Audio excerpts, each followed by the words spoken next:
nga po mga boss yung bago nilang bahay. Tingnan natin kung ano ba to. Ano yan ba? Labas na laruan de. Angas niyan mga boss. Ito yung bago nilang Tingnan mo. bahay.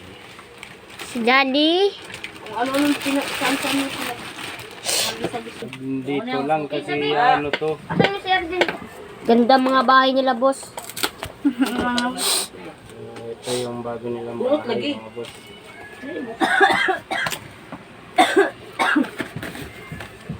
Bubukuhin. Wow, ang ganda ng mga bahay ng mga hamster kami. Ito yun oh.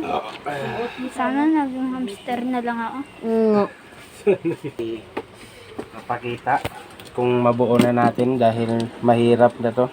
Ang dami pa pala na ito. So mamaya na lang mga boss, balikan namin kayo at mayroon na silang bagong bahay.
So ano mga boss, so ito lang muna ang nabuo natin dahil marami pa.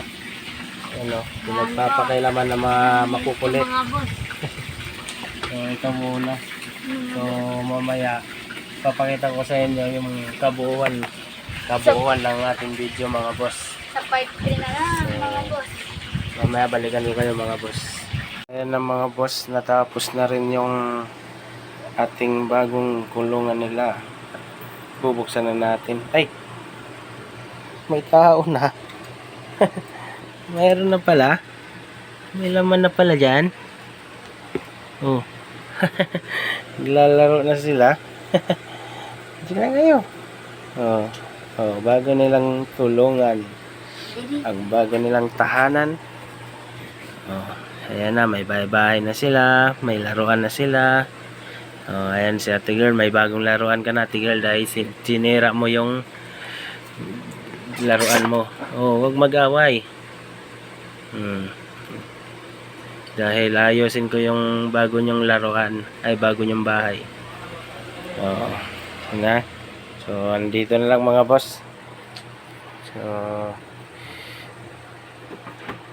hanggang dito na lang mga boss.